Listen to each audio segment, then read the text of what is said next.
Good evening. Welcome to the NROL-57 launch webcast.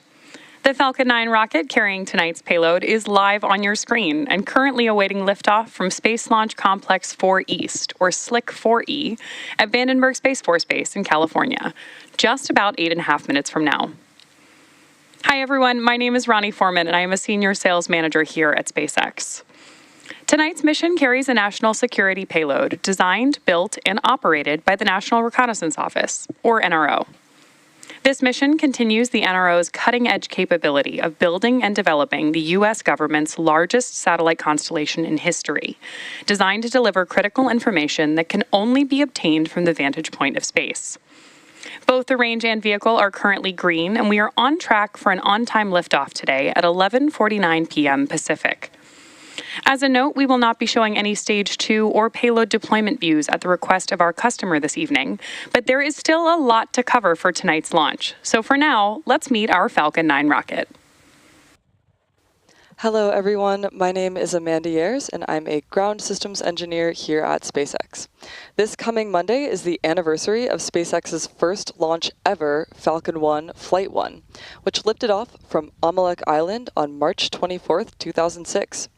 While it did not complete its mission, SpaceX has come a long way since then.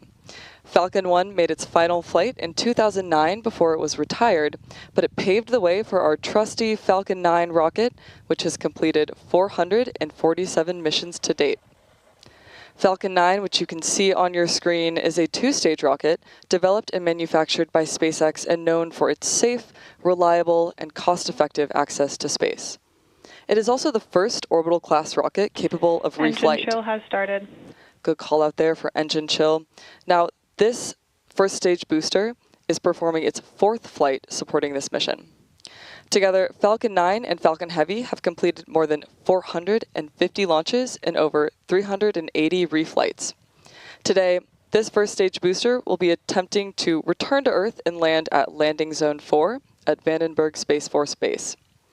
Rapid reusability of this kind drastically reduces launch costs, helps increase launch frequency, and enables a wide array of new government, commercial, and scientific opportunities in space.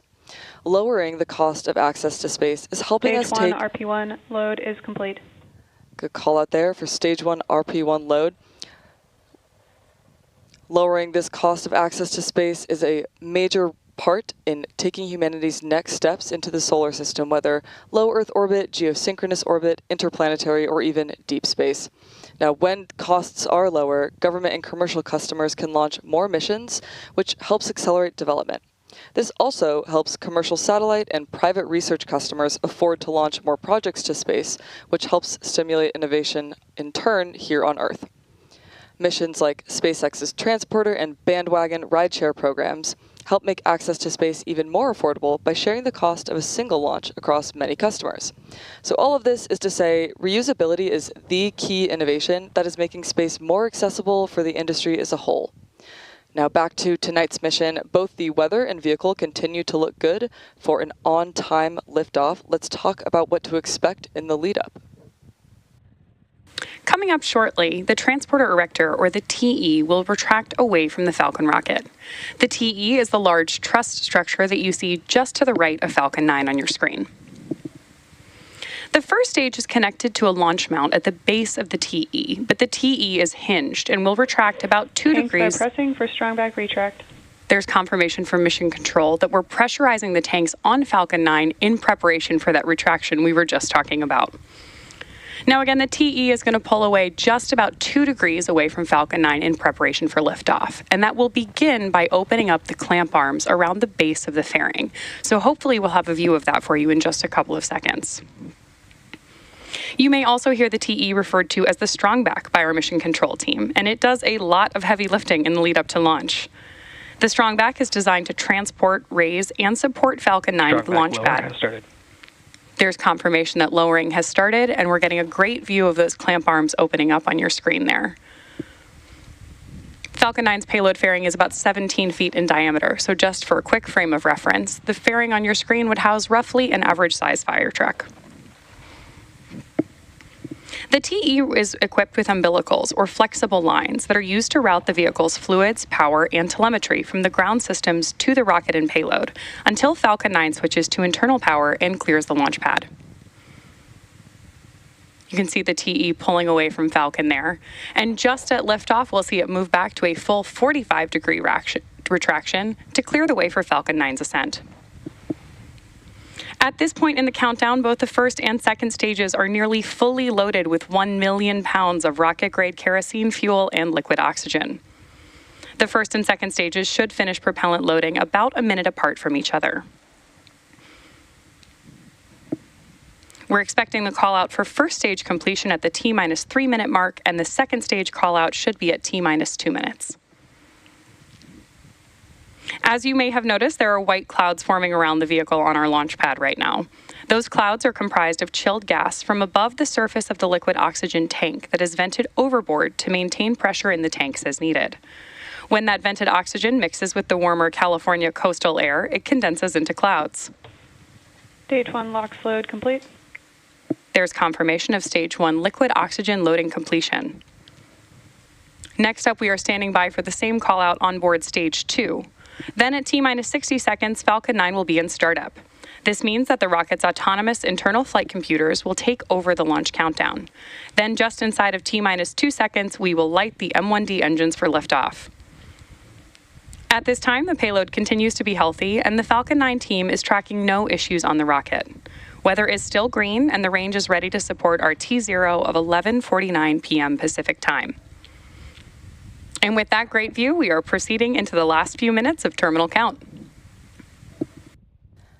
Now, as our next major milestone, we're listening in for the call-out of second stage LOX loading completion.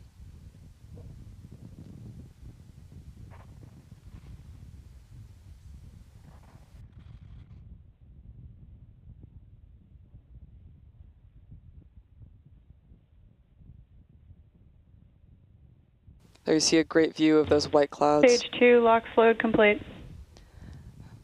Great confirmation of Stage 2 LOX loading completion. So the first and second stages are now fully loaded with over 1 ground million. gas closeouts. Confirmation of gas closeouts beginning, and you may begin to see a noticeable increase in white cloud formation near the vehicle. This is the result of a nominal ground side process where the TE liquid oxygen feed line is vented down ahead of liftoff. If you listen closely, you can actually hear the sound of that large line venting down on the launch pad. Standing by now for confirmation of Falcon 9 in startup at T-1 minute. Falcon 9 is in startup. At this point, the autonomous flight computers will take over the launch countdown, and stages 1 and 2 will pressurize for launch. Finally, we are awaiting the final go directive from the launch director. Launch director is go for launch. There you have it. At T-36 seconds, all systems are go for launch of Falcon 9. So let's sit back and listen in to the final countdown. 30 seconds.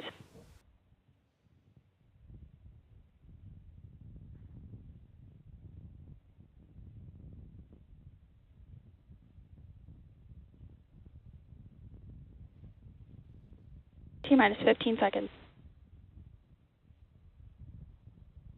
10, 9, 8, 7, 6, 5, 4, 3, 2, 1.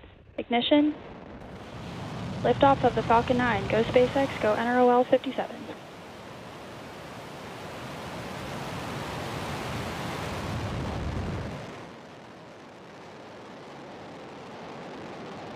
Vehicles pitching downrange. M1D chamber pressure is nominal.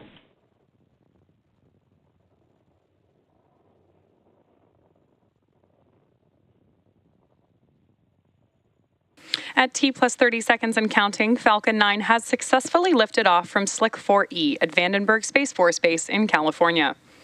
In case you're just joining us, these awesome ascent views are of the NROL-57 mission for the National Reconnaissance Office. And we had an on-time liftoff tonight at 11:49 p.m. and are getting good news for mission control that power and telemetry are looking good on board the vehicle. Falcon 9 is supersonic. And the Falcon 9 is now moving faster than the speed of sound. Coming up next, the vehicle will be passing through Max Q, which is the point in the mission profile. Max Q.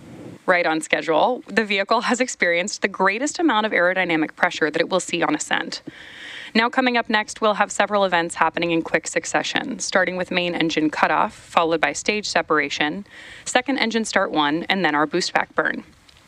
Main engine cutoff, or MECO for short, is where all 9 Merlin 1D engines shut down to slow the vehicle down in preparation for stage sep, when the first chill has started and second stages will separate from each other. We also heard that call out from Mission Control that we're chilling our second stage engine in preparation for startup. The MVAC engine on the second stage will light for the first time during second engine start 1, which we'll hear called out as SES1. This engine burn will last for several minutes and propel the second stage and the payload to their intended orbit. Our boost back burn will assist the first stage in returning to its recovery location at landing zone 4, also at Vandenberg Space Force Base. In addition to these major events, the fairing halves will separate about 30 seconds after SES1. So keep an eye out for all of those events coming up here in just a couple of seconds. But as a reminder, we won't have... Main engine cutoff. Stage separation confirmed.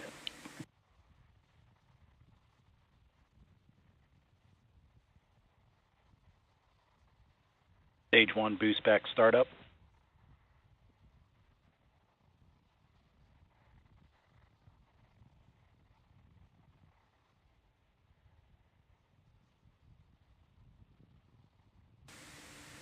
We've had confirmation now of MECO, stage separation, and boost back burn startup, and are getting incredible views from our tracking camera right now.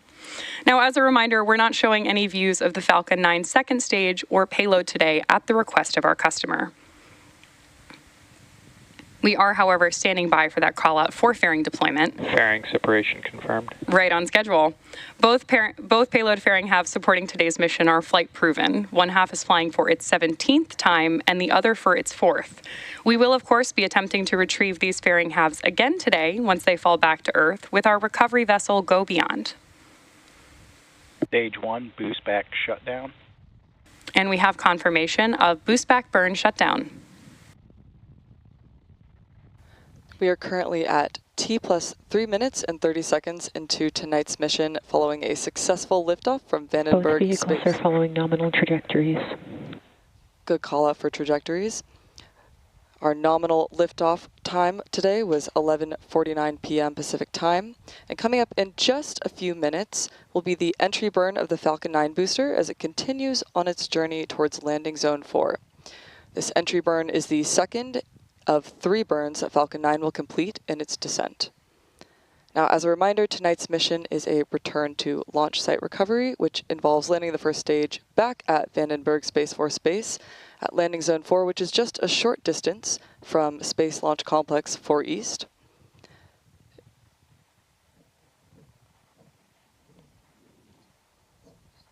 Now, to start the entry burn, we will relight 3 of the 9 Merlin M1D engines, which is similar to pumping the brakes to slow the vehicle down as it passes back into the Earth's atmosphere. We need to slow the vehicle down to reduce re-entry forces, which then helps us recover and reuse the first stage. During this entry burn, Falcon 9 is decelerating by firing its Merlin engines, but it's still moving really fast. This causes the vehicle to fly through Merlin's exhaust gases, also known as the rocket's plume, which deposits a layer of soot on the vehicle's surface. That soot comes from the carbon-based fuel that Falcon 9 uses, and with each flight, that soot builds up a little more on the outside of the vehicle. Now, it's this layer of soot that gives Falcon 9 its flight-proven look. Reusability of this kind is key to lowering the cost of spaceflight, which enables more investments in critical space infrastructure. The Falcon 9 first stage supporting today's mission is performing this entry burn for the 4th time tonight. The payload fairings, as we mentioned, are also flight proven, with one half flying for its 17th time and the other for its 4th time. We should be hearing the call out shortly for entry burn in just about 15 seconds.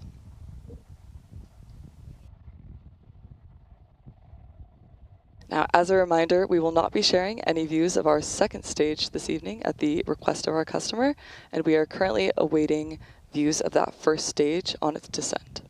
Stage 1, entry burn startup. Good confirmation there of entry burn startup. Now this is, again, a short burn, and it is designed to slow the vehicle down in preparation for its final landing burn.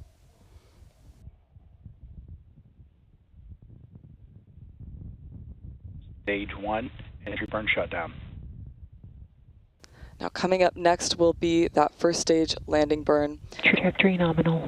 And on the way down, Falcon 9 is not only using the M1D engines, but also its 4 titanium grid fins at the top of the booster for stability and guidance. Stage 1, FTS is saved. Good call out there for FTS safe.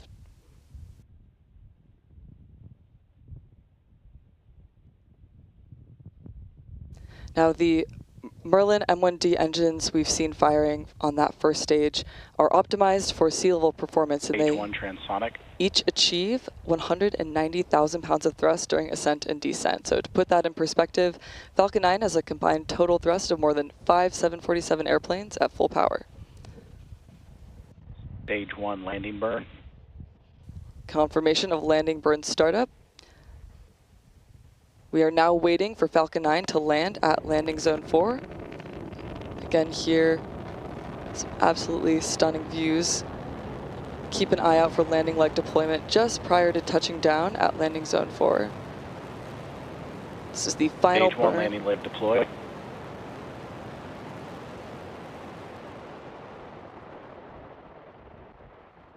Stage 1, landing confirmed. And there you heard the call out for a successful landing of our Falcon 9 rocket. Stage 2 has entered terminal guidance. This was the 4th launch and landing for this first stage booster. As we've mentioned a few times, we won't be showing any Stage 2 or deployment views at the request of our customer today. So with that picture-perfect landing of the Falcon 9 booster, we'll be bringing our webcast to a close. We'd like to thank the NRO for entrusting us with today's mission, and we'd also like to thank the Range and Federal Aviation Administration for their support. If you're interested in more launch coverage, be sure to check out spacex.com/launches and follow @SpaceX on X for the most up-to-date information. Thanks for tuning in, and we'll see you again soon. Subscribe to our YouTube channel and turn on the notification bell. Thanks for watching. Space Googlevesaire YouTube channel.